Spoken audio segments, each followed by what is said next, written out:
Me and Rebecca were sitting on the balcony the other day, just eating lunch and watching the kids play. And what I noticed a lot about those children that were on the playground was that it wasn't so much about the games what they were playing or what they wanted to do next. They were just very in tune with their body and the sense of exploration that they wanted to do.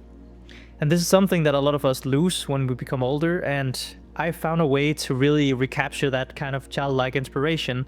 It's something I discovered actually when I was quite down bad during the lockdown, when I didn't really know what to do with my life. I didn't have a job, and I was trying to really just figure out how to build a business potentially and how to progress in life. But I was really strung down by just playing a bunch of video games and bad habits at the time.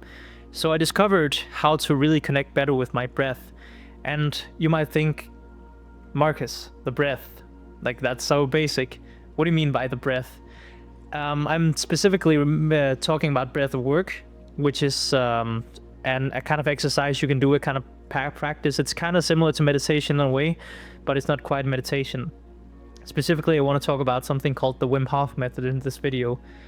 If you don't know Wim Hof, he's known as the Iceman. He's climbed Kilimanjaro in shorts. He's ran a marathon barefoot, I think, without liquids. He's a pretty crazy guy, but the science is starting to come out with his method. I've been doing it since 2020 during the lockdown, and it's really changed my life for the better in many ways.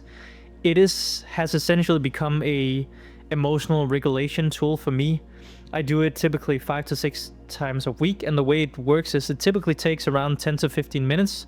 And the way you do it is you breathe in for 30 to 40 breaths. The beginner version is 30 breaths, basically like this. And when you do 30 breaths like that, it'll feel kind of like you hyperventilate. You'll start to feel it come onto your body. And then after, or on the last breath, the breath number 30, you do this. And then you just hold. And you notice after doing those 30 breaths, you can actually hold your breath for up to 2 minutes and maybe even longer. The first time you do it, you can probably hold your breath for 1 minute, then you can push it to 130, 2 minutes, and so on. It's really incredible what the body is capable of. You'll feel so calm and tranquil during that time when you sit. That is the meditative part.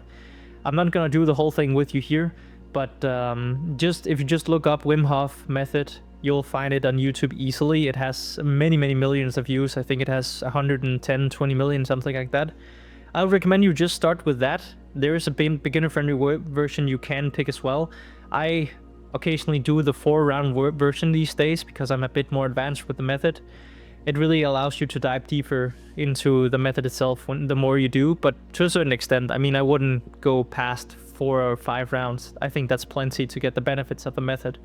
But if you do this method, you'll really notice that emotions might start to come up that you have repressed, and you might feel things that you didn't know they were there, or you might feel things stronger that you've been thinking about. Since I do it so often, it doesn't come off as strongly for me anymore. It is, like I said, more of a regulation tool. But yeah, I've seen people in the comment section write that they cry. And side note, go to that video and look in the comment section. You'll see literally the most positive comment section I've ever seen on YouTube, with people changing their life. It's very inspiring and very motivating to kind of be part of that crowd. So if you try that, I promise you'll get better in tune with your body, and you'll probably get the desire to get more to life and potentially play more. Wim Hof is a very playful guy that is really reflected in his methods, and I think he's super inspiring as a person. And that method has really helped me get out of slums a lot and get me into a lot of new hobbies, I would say.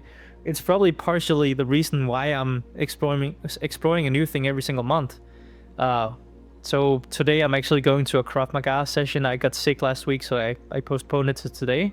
But that's like a form of play as well, to reclaim my childlike inspiration. Just go out there and try things when things get stale. I'm a routine guy. I love my routines.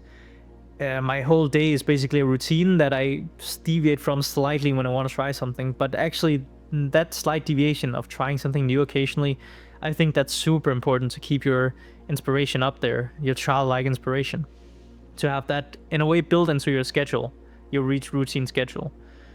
Anyway, it's I think a bit of a shorter video, this one. I just wanted to share that insight after seeing those children. I got really inspired just watching those 3 kids play, and the way they were interacting with each other, but not even talking to each other. They were just playing and letting their bodies do what they wanted to. Yeah, nice stuff. Anyways, I have a quick plug. If you are trying to kickstart your personal brand, I can help you do that. You can DM me on Instagram and we can talk about that. Other than that, I hope to see you in the next video. I love you guys. I love this community. And yeah, I'm super grateful.